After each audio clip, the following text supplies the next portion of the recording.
أعوذ بالله من الشيطان الرجيم بسم الله الرحمن الرحيم والصلاة والسلام على رسول الله صلى الله عليه وسلم الحمد لله رب العالمين الحمد لله وشكر لله الحمد لله كثيرا الحمد لله على كل حال ginnaaw bañ sante suñu borom subhanahu wa taala ñu ngi julli ci yonentam bu tedd bi alayhi salaatu wasalaam di ñaanal saxaaba yi radiyallahu anhum jàmbaari lislaam yi di ñaanal sama cheikhu mu rabbi Sëriñ Mbàkke Abdullahi ku sell ki suñu borom sàmm ko musal ko te muccal ko may ko mu dund lu ko soob Mbàkke di leen wax asalaamaaleykum wa rahmatullah wa asalaamaaleykum wa rahmatullahi taala wa barakatuhu maa ngi leen nuyu bu baax di leen ziar ëttu soxna yu baax yi di rafetlu waat suñu daje ci seen émission jigéenu jullit ci biir këram may di tuub bu baax ci gëj a déggante bi ndeysaan tey ma bëggoon ñu waxtaane ci suñu émission tey ñu waxtaane tawxiid maanaam am yaqin ci suñu borom subhanahu wa taala xam ne suñu borom moom rek mooy yàlla te kenn du yàlla ku dul moom laa ilaha illallah muhammadu rasulullah sallallahu alayhi wa sallam ma bëggoon tey ñu waxtaane tawxiid bi nga xam ne moom mooy sifaat bi njëkk ci yonent bi alayhi salaatu wa salaam sifaat maanaam qualité tawxiid était la première qualité de nabi sallallahu alayhi wa sallam nabi sallallahu alayhi wa sallam mooy ki nga xam ne suñu borom subhanahu wa taala bi mu nee laa ilaha illallah muhammadu rasulullah la ci topp maanaam bu ñuy jàng tawxiid nañu jàng yonent bi alayhi salaatu wa salaam nan lañu ko jàngalee ni ñu ko wanee te nan lañu ko digalee ndax yonent bi alayhi salaatu wa salaam moom mooy suñu référence moom mooy suñu miroir moom mooy suñu guide jusqu'au paradis éternel yonent bi alayhi salaatu wasalaam moom mooy suñu seetu moom mooy suñu exemple lépp lu mu def rek yonent bi alayhi salaatu wasalaam ñun dañoo war a def ni mel maanaam topp ko ci jikko topp ko ci dundinam ak comportement am ak nit ñi te topp ko itam ci jaamu yàlla am ci ay adoration ndeysaan yonent bi alayhi salaatu wasalaam nekkoon gën gi mbindeef l'homme parfait suñu borom subhanahu wa taala sàkk ko mu mel ni ko suñu borom subhanahu wa taala bëggee yonent bi alayhi salaatu wasalaam demoon na ba nit ñi gis ci moom ay qualité divine maanaam yonent bi alayhi salaatu wasalaam dafa lépp ma taaru woon jëmmam jikkoom ak ay jëfam lépp ma taaru woon macha allah ndax lan yonent bi alayhi salaatu wasalaam moo doon gën gi mbindeef suñu borom da koo sàkk mu mel ni nga xam ne suñu borom loolu moom la neex moo tax bu ñu nee laa ilaha illallah muhammad rasulullah sallallahu alayhi wa sallam lañ ci teg moo tax tey ñu bëgg waxtaane tawxiid génne li nga xam ne lépp luy mauvaise certitude ci suñu xol yi def ci la vraie certitude en Allah subhanahu wa taala gëm ni Allah subhanahu wa taala mooy ki nga xam ne moo ñu sàkk gëm ni Allah subhanahu wa taala mooy ki nga xam ne moom moo ñuy dundal mooy suñu pourvoyeur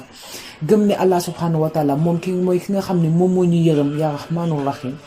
gëm ne Allah subhanahu wa taala mooy ki nga xam ne bu ñu feebaree moo ñuy faj bu ñu lekkee moom moo ñu jox ñu lekk bu ñu naanee moom moo ñu jox ñu naan bu ñu solee yére suñu borom subhanahu wa taala moom moo ñu solal yére bu ñu déplacé woo moom la neex bu ñu waxee mu yegg suñu borom subhanahu wa taala la neex suñu borom subhanahu wa taala mooy ki nga xam ne moom mooy contrôler lépp mbindeef contrôlé wul dara moo tax mbindeef mënalul dara moroomu mbindeefam lépp suñu borom subhanahu wa taala moo ko mënal mbindeefam moo tax mbindeef tey war nañoo xam ni ñoom duñu dara ci kanamu suñu borom subhanahu wa taala lu dul mbindeef suñu borom subhanahu wa taala mi nga xam ne moom moo ñu sàkk wàcc ñu fii ci kaw suuf suñu borom subhanahu wa taala nga xam ne moom moo ñuy indi ngelaw lii nga xam ne moom la ñuy noyyi ngelaw li tamit di mbindeef ni ñun suñu borom subhanahu wa taala moo ñu sàkkal ndox mi ñuy naan ndox mi tamit di mbindeef ni ñun suuf si nga xam ne dañuy dox ci kawam suñu borom subhanahu wa taala moo ñu ko sàkkal itam ndax lan mbindeef la ni ñun dañuy dox ci kawam dem di dox suñuy soxla. suñu borom subhanahu wa taala sàkkal ñu ay mala sàkkal ñu lépp ci kaw suuf te lépp subhanahu wa taala bi mu ko sàkkee ba pare daf ko sàkk pour les besoins de l'homme maanaam suñu borom subhanahu wa taala dafa sàkk nit ba pare lépp lu mu sàkk lu dul nit daf ko sàkk pour les besoins de l'homme maanaam lu nit soxla rek suñu borom subhanahu wa taala sàkkal na ko maanaam muy mala yi nga xam ne dañ ciy dund mala yi nga xam ne dañuy ànd ak ñoom di tukki mala yi nga xam ne dañ ciy liggéey lépp suñu borom subhanahu wa taala daf ko sàkk pour les besoins de l'homme moo tax nit war a reconnaissant envers son créateur nit war a reconnaissant envers son seigneur maanaam nit ki da ngay am fàttaliku ci sa borom te da ngay gore ci sa diggante ak sa borom ndax sa borom daf la sàkk ba pare sàkk la lépp jël la teg la ci kaw ndax lam suñu borom subhanahu wa taala dafa honorer l'être humain suñu borom subhanahu wa taala fi mu ñu tegu fa bàyyi ma yi fi mu ñu tegu fa malaaka yi fi mu ñu tegu fa benn mbindeef ndax lan dafa fonk nit ndax ba kew ba mu sàkki nit ba pare nit mooy wàññeeku nangoo yenu amaana ba mu ñu ne alastu bi rabbikum ñun ñoo ne bale ñun ñoo nangoo yenu amaana moo tax suñu borom fonk ñu moo tax suñu borom yëkkati ñu moo tax suñu borom teg ñu ci kaw te dendalewuñu ak lenn suñu borom subhanahu wa taala bëgg nañu yërëm goo xam ne suñu yaay yi ñu jur amuñu googu yërmande gi suñu borom am ci ñun moo ëpp fuuf yërmande gi yaay am ci doom te nañ ko peesewaat bu baaxee xool ni yaay yërëmee doom nañ xool ni yaay bëggee doomam ndax li ñuy wax ci wolof naan doom dafa sax ci xol ni nañ bu ko raw nag la suñu borom subhanahu wa taala dañu bëggee bu ko raw lañ suñu borom subhanahu wa taala yërëmee kon suñu borom suñu ko subhanahu wa taala nañ ko wax jox palaasam nañ ko jox gëddëm dañoo war a tooxlu ci kanam suñu borom subhanahu wa taala wan ko ne duñu dara ci kanamam dañu war a suufe ci kanam suñu borom subhanahu wa taala xam wan ko ni ay mbindeef kese lañu dañoo war a kawe yëkkati suñu borom ci kaw ni mu màggaayam gi ñu ko war di ko bàkk saa su ne wan ko ni suñu borom kat moom moo ñu sàkk te bu dul woon moom ñun ñi tey jii duñu toog fii di wax wala ñu nekk fii di dox wala ñu nekk fii di def quoi que ce soit lépp lu am ci kaw suuf suñu borom subhanahu wa taala moo ko amal mala yi suñu borom subhanahu wa taala leen sàkk nit ñi suñu borom subhanahu wa taala moo leen sàkk leneen ak leneen lépp lu dul suñu borom subhanahu wa taala mbindeef suñu borom subhanahu wa taala suñu borom subhanahu wa taala la muy laa ilaha illallah di tekki il n'y a pas d'autre divinité en dehors d'Allah subhanahu wa taala tey jii nit gis di papillon biy naaw nga gis ci ginnaaw papillon boobu il faut voir la grandeur d'Allah subhanahu wa taala nga gis suuf si ngay dox ci kawam il faut voir la grandeur d'Allah subhanahu wa taala xaalis ba ngay xëy di ko jëfandikoo di ko liggéeyee ou quoi que ce soit wala nga ciy jëriñu di ci commerce loolu yëpp mayu suñu borom la subhanahu wa taala lépp suñu borom subhanahu wa taala moo koy joxe di gis nga nit a ngi xëy di daw di dugg di dem di liggéey di dem di indi liggéey boobu suñu borom subhanahu wa taala moo ko jox xaalis ba fay génne tamit suñu borom subhanahu wa taala moo ko jox ndax suñu borom kat subhanahu wa taala moo ñu sàkk ba pare te ku mu sàkk ku ne sa wërsëg fa nga nekk dina la fa fekk même bu fekkee da nga tëdd salal di yeewu te suñu borom bind ni yow mi kat sa wërsëg lii la sa wërsëg sa kaw laal boobu la lay fekk moo tax suñu borom subhanahu wa taala dañ ko war a jël yëkkati ko ci kaw a kaw ndax lépp lu dul loo gis lu dul yàlla subhanahu wa taala mbindeefu yàlla la subhanahu wa taala moo tax nañu fonk suñu borom subhanahu wa taala nañu wormaal suñu borom subhanahu wa taala nañu toroxlu suñu kanam borom subhanahu wa taala suñu borom subhanahu wa taala mooy ki nga xam ne amul dennandoo amul maas suñu borom subhanahu wa taala mooy ki nga xam ne mooy yaa wahid di yaa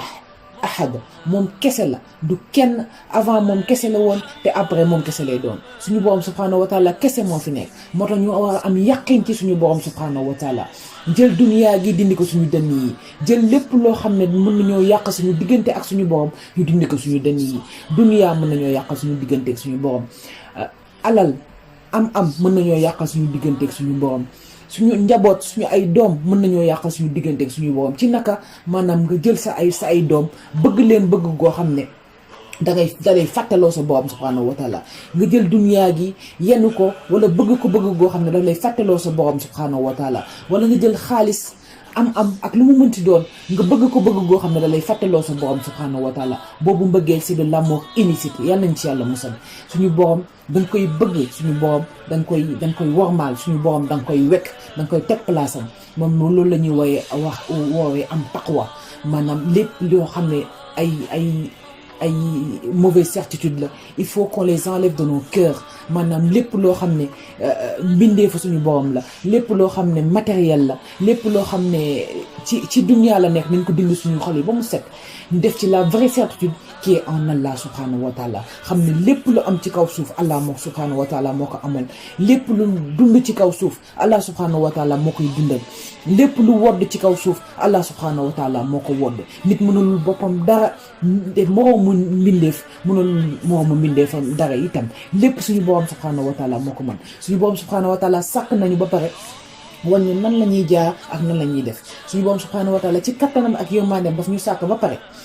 defal tegal ñu yoon bu ñuy jaar bu ñu jaaree ci yoon bu baax maanaam def ay recommandation lim ñuy sant lim ñuy digal ci lu baax bu ñu ko toppee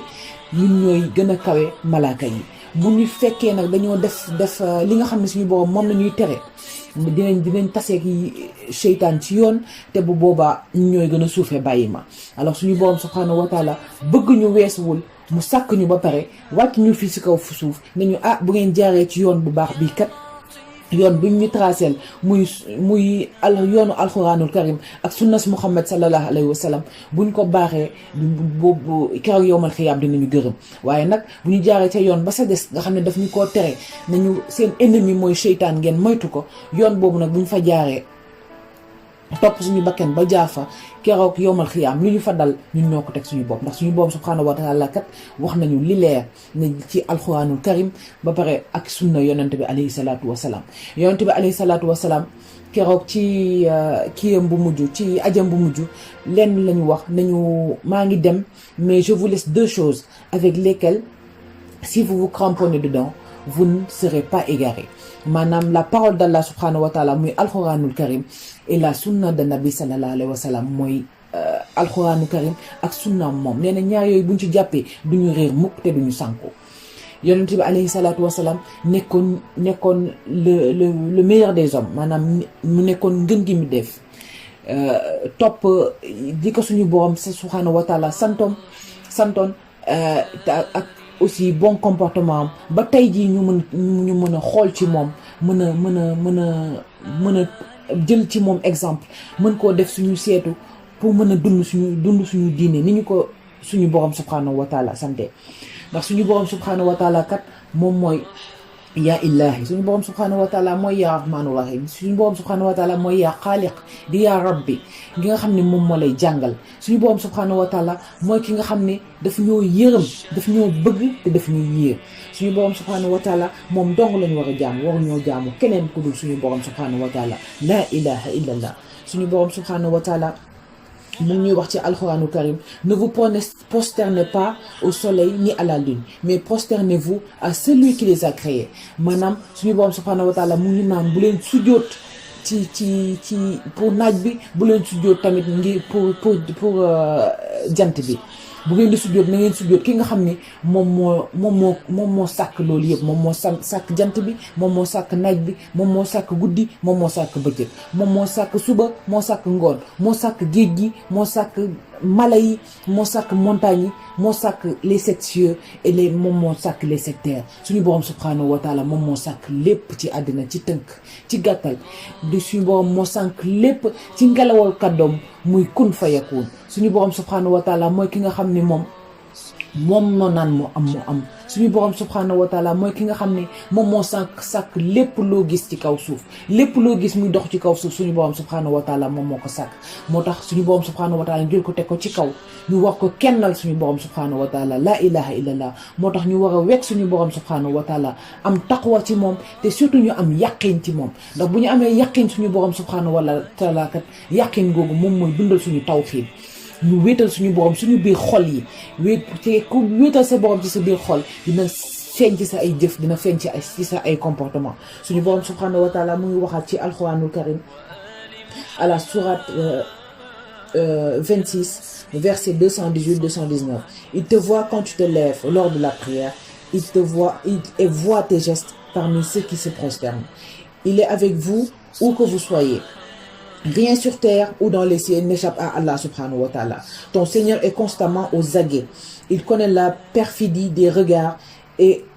ce que recèlent les cœurs. Il le dit dans le Coran à la sourate 40 au verset 19 suñu borom subhanahu wa taala mooy ki nga xam ne mu ngi gis lépp booy julli mooy ki nga xam ne mu ngi xam lépp mu ngi lay gis ci lépp looy def dara amul lenn loo xam ne day rëcc suñu borom subhanahu wa taala suñu borom subhanahu wa taala mooy ki nga xam ne ma ngi toog ma nga nekk fa mu nekk te du xef suñu borom subhanahu wa taala il suffit qu'il cligne une seconde de l'œil et le monde s'effondrerait maanaam suñu borom subhanahu wa taala mooy ki nga xam ne du sonn mukk mooy ki nga xam ne du xef ndax bu xefee rek addina bi yëpp sànku addina bi yëpp écroulé wu suñu borom subhanahu wa taala moom mooy ki nga xam ne moo téye montagne yi mooy ki nga xam ne moom moo yor ngelaw li nga xam ne ñun moom la ñuy noyyi suñu borom subhanahu wa taala mooy yor lépp luy fonctionner ci kaw suuf maanaam ci gàttal kon suñu borom subhanahu wa taala dañ ko war a wétal dindi ci suñu xol lépp loo xam ne c'est une mauvaise certitude te ancré ci suñu biir xol yi la vraie certitude en Allah subhanahu wa taala Allah subhanahu wa taala c'est lui le seul à être adoré. Allah subhanahu wa ta'ala, c'est lui le seul créateur. Allah subhanahu wa ta'ala, c'est lui le seul pourvoyeur. Allah subhanahu wa ta'ala, c'est lui le seul miséricordieux. Allah subhanahu wa ta'ala, fi mu ñu teg li mu ñuy may buñ koy mënuñu ko sax wàññi tey jii booy sikar alhamdulillahi rabbil alamin il suffit pour méditer dessus il suffit juste d'essayer de compter tous les bienfaits que Allah subhanahu wa ta'ala nous a donné mënuñu ko sax compter ndax xëy di noyyi rek jar na sant yàlla xëy sa dox sa ñaari tànk jëm fa nga war a jëm doy na sant yàlla xëy di dund toute une journée ba le lendemain fekkaat la fi doy na sant yàlla ak yeneen xëy suba di lekk xëy di naan di sol yére foo bëgg a dem fa loo bëgg a wax ko loo bëgg a def ko te lépp suñu borom subhanahu wa taala la jógee moo tax loolu yëpp doy na sant yàlla moo tax suñu borom subhanahu wa taala waruñu ko amal benn morom waruñu koo amal benn maas waruñu koo amal benn àndandoo suñu borom moom kese la muy yaa waaxid suñu borom moom kese la muy yaa ahad suñu borom moom kese la woon avant moom kese lay doon tamit après kon suñu borom subhanahu wa taala nañ koy wéetal bu baax surtout ñun jigéen bu ñu méditer suñu bopp rek war nañoo xam ne suñu borom subhanahu wa taala muy laa ilaha illallah ndax kat jigéen mooy ki nga xam ne suñu borom moom la utiliser def ko usine muy jur ndeysaan di nàmpal di yar ak di yiir ay doomam suñu borom subhanahu wa taala mooy ki nga xam ne moo ñemee jël mbindeef di ko dundal ci biir beneen mbindeef maanaam jigéen bu ëmb jigéen boo xam ne dafa am doom ci biiram ndeysaan ba pendant juróom-ñeenti weer mbindeef di dund ci biir beneen mbindeef loolu suñu borom subhanahu wa taala rek ko mën allahu akbar moo tax suñu borom subhanahu wa taala may jigéen permettre jigéen mu war di méditer ci boppam parce que ñun bu ñu juree ba pare dañ koy seetal ci bu ñu ëmbee ndeysaan ci premier jour yi boo daan gis baax dangay toog boo daan gis baax dootoo gis baax yow nga xam ne yow mi kat dangaa ëmb ci doom ji nekk ci sa biir di évoluer subhanallah buy dem ba am 40 jours subhanallah yeneen malaaka bi nga xam ne moom mooy yor ruux yi mooy malaakal mawt wàcc na sa 40e jour de grossesse ndeysaan ba soufflé ci sa doom amam maanaam ruuxam te yow mi yaay ji yëgoo ci dara subhanallah moo tax suñu borom màgg na suñu borom kawe na suñu borom yéeme na suñu borom moom mooy la puissance suñu borom subhanahu wa taala moom mooy la grandeur suñu borom subhanahu wa taala c'est lui la clémence c'est lui la miséricorde moo tax suñu borom subhanahu wa taala war ñu koo dendaleeg lenn suñu borom subhanahu wa taala kenn waru ko bokkaaleeg lu mu mënti doon moo tax ñun jigéen bu ñuy méditer ci ñun ci suñu comportement suñu suñu vie de tous les jours rek war nañoo xam ne kat bu ñu nee suñu borom bi kenn la war nañ koo gëm waruñoo bokkaale waruñoo def lenn waruñoo bokkaaleeg lenn suñu borom ndax bu ñu ëmbee juróom-ñeenti weer ba suñu ba keroog ba ñu muccee ndeysaan suñu borom subhanahu wa taala ci saa si mu ngi defal soow ci suñu ween ñu mën a dundal suñuy doom subhanahu wa taala moom subhanahu wa taala moom mi bari yërmande suñu borom subhanahu wa taala suñu ween yii dafa am soow am deret te suñu doom bu toogee di nàmp lan mooy génn ca ween ba soow mooy génn bu weex tàll te deret du génn ndax lan màggaay suñu borom subhanahu wa taala la puissance d'Allah subhanahu wa taala moo tax ñun waruñoo ñemee sax xool keneen ba koy yemaleeg suñu borom déedéet yàlla nañ ci yàlla musal ñun dañoo war a wekk suñu borom wan ko ni suñu borom kat nii li mu mën kenn mënu ko li mu mën mbindeef mënu ko mbindeef bu mu mënti doon mënu ko yonent bi alayhi salaatu wasalaam sax mënu ko moom nga xam ne moo doon gën gi mbindeef moom nga xam moo ñu féete woon kaw ñun ñëpp suñu borom subhaanahu wa taala màgg goo xam ne jigéen dina ëmb ba wasin ndeysaan ba yar doomam nampal doomam ay ati doom ji di màgg ndeysaan di évoluer ba dem nekk mag ba mën naat moom bu dee jigéen mën joxewaat yeneen doom bu dee góor itam joxewaat yeneen doom moo tax ñu war a gëm ni suñu borom subhaanahu wa taala kenn la ñun jigéen surtout parce que ñun nañ ko xoolee ci ni ñu mel nañ ko xoolee ci suñu borom di defal subhaanahu wa taala te ginnaaw ëmb boobu mu ngi liggéey loo de mais ci kaw liggéey boobu dafa am temps de récompense ndax lan ndax dafa fonk jigéen suñu borom subhaanahu wa taala dafa wormaal jigéen dafa utiliser jigéen def ko usine te usine boobu utiliser wu ko ci neen ndax ku ci jur doom kat suñu borom subhaanahu wa taala mu lay dencal ay récompense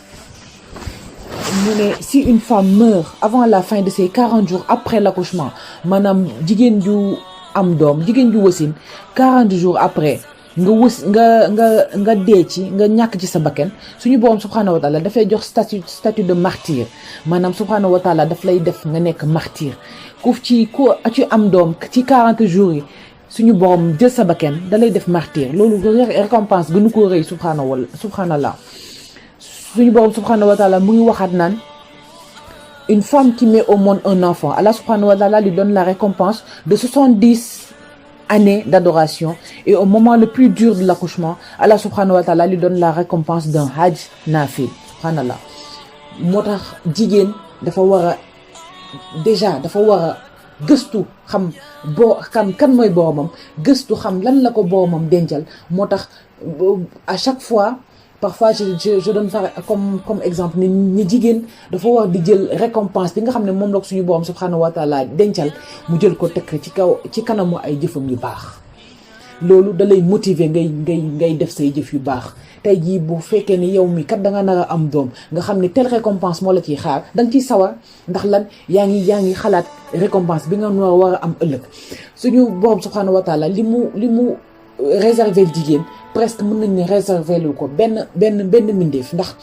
jigéen kat mooy ki nga xam ne ci biir këram ndeysaan geste bu mu def te mu def ko te yàlla rek tax adoration lay nekk toppatoo sa borom kër da ngay dem ba dafay nekk adoration jaamu yàlla lay nekk nga jox sa dundal sa togg ba mu neex nga jox sa njaboot adoration lay nekk nga déplacer sax benn verre boo xam ne dafa nekk foo xam ne du place am nga yëkkati dem yóbbu ko place am loolu adoration lay nekk te ngay koy def na te jëmmi yàlla rek tax nga defoo ko pa ndax ngistal defoo ko ndax dara mais danga koy def te si jëmmi borom subhanahu wa taala tax moo tax jigéen war na wàkkirlu ci boromam lu mu mën jigéen war na wóolu boromam lu mu mën jigéen war na wéeru ci boromam li mu mën jigéen mooy ki nga xam ne lu mu soxla ci kaw suuf waru ko ñaan kenn ku dul suñu borom subhanahu wa taala jigéen xorom bi muy xoromee ci nam ci biir këram sax la muy toggee na koy ñaan boromam subhanahu wa taala gis nga soxna yu baax yi njëkk yi fi nekkoon comme par exemple radiyatul adawi ndeysaan bu soxlawaan xorom wala am lu manqué ci biir këram dafay jàpp ba set julli ñaari rakka ñaan ko boromam subhanahu wa taala mu may ko ndax suñu borom subhanahu wa taala kan mooy maye sa borom kër gi dem di uti sax di indi weccit ci biir kër gi xaalis boobu suñu borom subhanahu wa taala moo ko jox daf ko jaarale ci moom ngir yow nga jot ci suñu borom subhanahu wa taala moom mooy ki nga xam ne mooy le pourvoyeur lépp lu ñu tegu suñu kaw lali loxo yi suñu borom subhanahu wa taala moo ñu ko jox mbindeef joxuñu dara mbindeef mënaluñu dara te mbindeef mënuñoo sàmm suñu borom subhanahu wa taala mooy sàmm suñu borom subhanahu wa taala mooy joxe lépp suñu borom subhanahu wa taala la lu am moom la lu amul it suñu borom subhanahu wa taala ñu naan tout est minallah lépp ci Allah subhanahu wa taala la jógee et toutes les situations viennent d'Allah subhanahu wa taala yonent bi alayhi salaatu wasalaam dafa mës a wax Ibn Abbas radiyallahu anhu Ibn Abbas rapporte ce hadith. J'étais une fois assis en groupe sur la monture du prophète alayhi salatu wassalam. Quand il me dit, jeune homme, observe les commandements d'Allah et Allah te préservera. Observe les commandements d'Allah et tu trouveras Allah à tes côtés. Quand tu as besoin d'aide, demande-le à Allah subhanahu wa ta'ala. Sache que si tout le monde s'associe pour te faire du bien, ils ne te feront que le bien qu'Allah a déjà écrit pour toi. Et quand ils se coalisent pour te faire du mal, ils ne pourront te faire que le mal qu'Allah subhanahu wa ta'ala a déjà écrit pour toi. Les calames du destin sont levés et les encres ont séché. Manam, Yonent bi alayhi salatu wa salam, c'est un hadith qui est rapporté par Tirmidhi. Le prophète Yonent bi alayhi salatu wa salam dafa mës a ànd ak Ibn Abbas radiyallahu anhu ñu nekk ñoom ñaar ci monture bi Yonent bi alayhi salatu wa salam ne ko yow xale bu góor bi boo na nga topp ay ndigali suñu borom na nga topp ndigali suñu borom wax ko bamtu ko ba muy ñetti yoon mu ne ko tant que yaa ngi topp ndigali suñu borom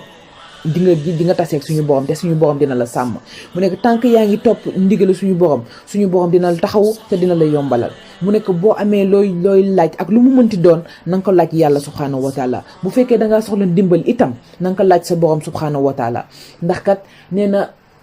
àddina bi yëpp bu ñu boole woon pour defal la lu baax duñ la defal lu baax kër lu baax li suñu borom bind ba pare ñoom ñëpp bu ñu mànkoo woon tamit pour def la lu bon duñ la def lu bon li suñu borom subhanahu wa taala bind ba pare rek lañ la mën a def.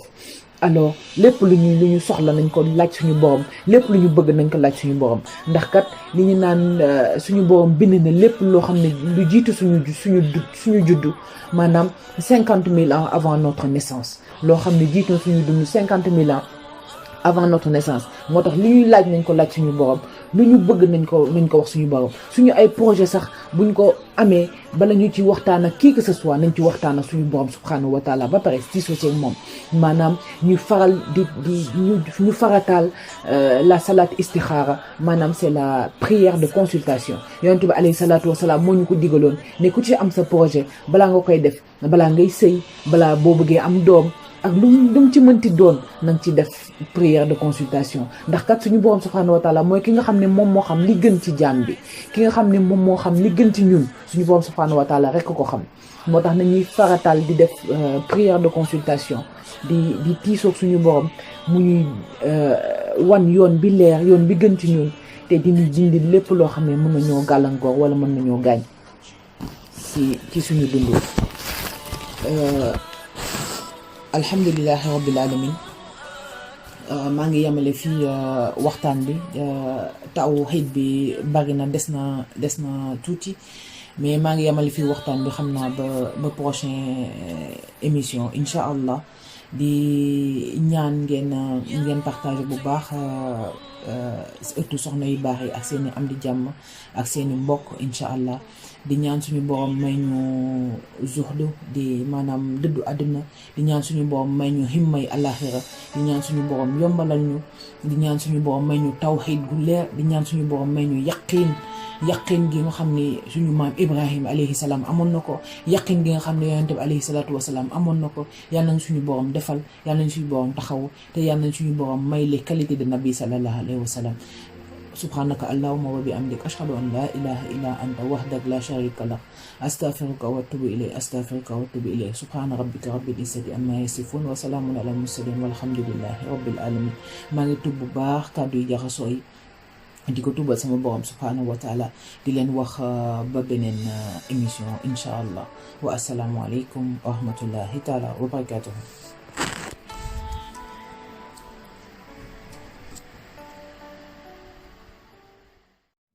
Page TV ëttu soxna yu baax yi page yu ñëpp la ñu ngi lay ñaan nga aimé sa page Facebook abonné ci sa chaîne YouTube te yaatal koog say xarit ak say am di jàmm.